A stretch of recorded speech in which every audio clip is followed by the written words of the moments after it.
Banyakan orang ngelihat apa namanya dai bicara di gereja atau masuk ke tempat peribadatan umat lain, ribut panas. Ntar dulu, lihat sebelum kita marah, kita benar gak marah di tempatnya gitu. Hukum bagaimana, membolehkan atau tidak? Cari tahu. Kalau memang hukum tidak membolehkan, silahkan marah. Tapi kalau hukum membolehkan, ada dengan aturan-aturannya, apalagi yang mau kita ributin?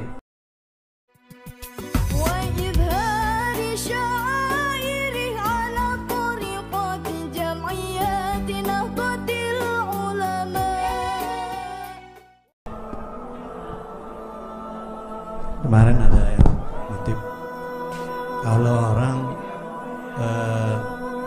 berdakwah ceramah di gereja, Iya. satu. Kedua nih, kita bawaannya panas orangnya, gitu kan. Kalau ngeliat orang kayaknya kalau ngomong kagak bisa, pokoknya marah-marah mulu gitu. Kalau kita cuman ya bisanya dalam hati aja dah. Itu termasuknya dakwah. Katanya kalau dalam hati itu dilipat gandain gitu. Baik. Pertanyaan pertama, dakwah di gereja gimana ya? Ini kembali kepada hukum fikih. Boleh gak kita masuk gereja? Sebelum kita ngomong kita boleh gak masuk gereja, tanya, dia boleh gak masuk masjid kita? Biar ente tahu ya, dalam hukum itu disebut bahwasanya orang non muslim mau masuk masjid itu dibolehkan atas izin dari seorang muslim, sekalipun izin hanya dari seorang muslim. Nggak harus dari ketua masjid, nggak harus dari, hanya ada yang menjamin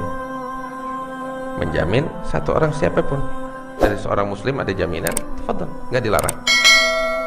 Dan inilah yang dahulu terjadi di masa Nabi Muhammad SAW. Orang-orang kafir dari Mekah datang ketemu Nabi di masjid. Waktu mereka datang ke Madinah, datang ketemu Nabi di masjid. Bahkan lebih dari itu, rombongan dari Nasara ya datang menghadap kepada Rasulullah SAW, disambut oleh Nabi Muhammad di masjid. Dan di dalam suatu riwayat disebutkan bahwasanya masuk waktu sholatnya mereka diizinkan oleh Rasulullah untuk sholat ya di pojokan masjid. Baik, jelas? Baik. Nah sekarang sebaliknya, kita masuk ke rumah peribadatan mereka, boleh gak? Kalau kita masuk untuk beribadah, ya dilarang. Kita masuk untuk beribadah dengan ibadahnya mereka, nggak boleh.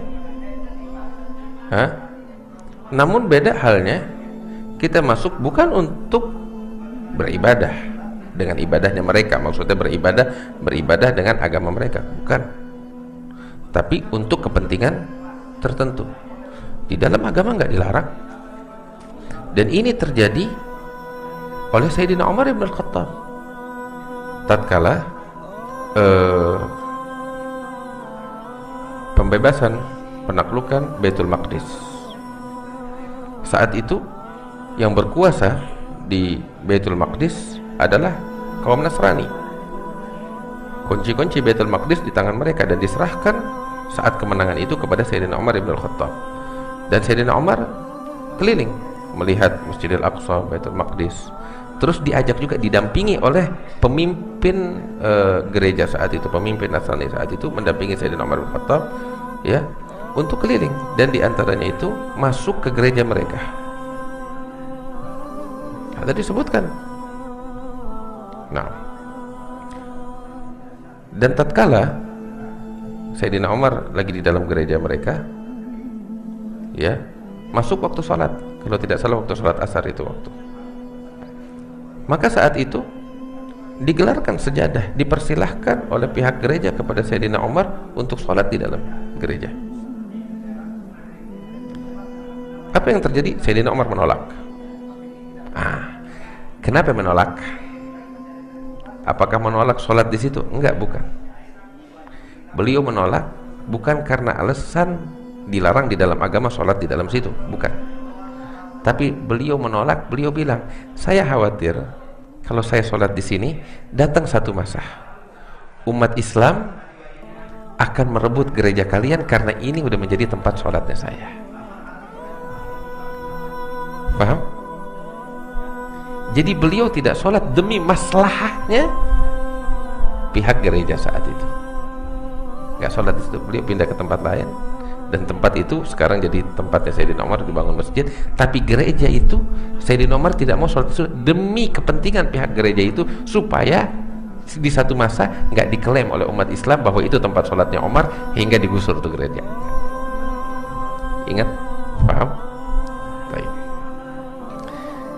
Dari sini kita udah paham bagaimana. Ya orang yang mau masuk gereja untuk menyembah selain Allah ya dilarang. Tapi kalau untuk kepentingan yang lain nggak dilarang. Nggak dilarang sama sekali. Baik. Ada sedikit ingin saya sampaikan satu kisah. Ya.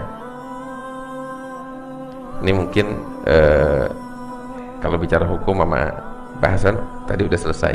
Ini sedikit agak bukan melenceng sih, ada kaitannya juga. Kisah kakek saya Habib Salim bin Jindan. Habib Salim dakwah di daerah Sulawesi sampai 3-4 tahun dia tetap di sana. Di antaranya masuk ke daerah Bunaken, dia dirikan masjid di situ dan seterusnya. Masuk di daerah Sulawesi pelosoknya. Satu kali dia bikin, artinya masyarakat situ bikin acara besar, minta Habib Salim ceramah. Kebetulan di masjid agungnya, di masjid besarnya. Nah ini masjid bersebelahan sama gereja. Habib bicara di masjid, bicara tentang apa tahu? Sayyidatuna Maryam binti Imran, kisah kelahiran Nabi Isa sesuai versinya Al-Quran. Ya kita tahu kisahnya sangat indah sekali. Ya, kita tahu sangat indah sekali kisah kelahiran Nabi Isa yang diceritakan oleh Allah dalam Al-Quran. Usai acara, Habib keluar dari masjid. Begitu keluar, dihadang sama pihak gereja. Yang sama Habib semuanya udah pasang badan. Habib bilang, tenang, ntar dulu, ada apa nih? Kita lihat dulu ada apa. Samperin sama Habib. Pihak gereja bilang sama Habib, Habib, tadi Habib bicara begini cerita. Iya, kenapa? Habib, kita dari pihak gereja pengen minta Habib bicara hal yang sama di gerejanya kita. Ini orang-orang kita nggak pernah dengar kisah kelahiran Maryam binti Imran, kelahirannya Isa sebagaimana yang Habib sampaikan. Besoknya dibikinin di acara di dalam gereja. Terus hidayat di tangan Allah. Tugas kita nyampein. Dia mau masuk Islam, dia nggak mau masuk Islam, itu bukan hak kita. Tapi tugas kita risalah yang benar sampai kepada mereka atas permintaan dari mereka. Apalagi yang mau kita permasalahkan, ya kan? Makanya kita kembali kepada bahasan Syekhul Butik berapa hari yang lalu. Ingat gak di awal permulaan kita bilang syarat dalam berdakwah yang harus dipenuhi. Yang pertama, seorang dai punya Islam sejati. Sebab kita punya kaidah faqidu syai' la yu'tih. Bagaimana seorang yang nggak punya Islam sejati terus dia mau ngasih? Bagaimana? Itu satu. Yang kedua, syarat kedua bahwasanya Islam sejati harus tersebar di barisan umat Islam, ya, secara merata.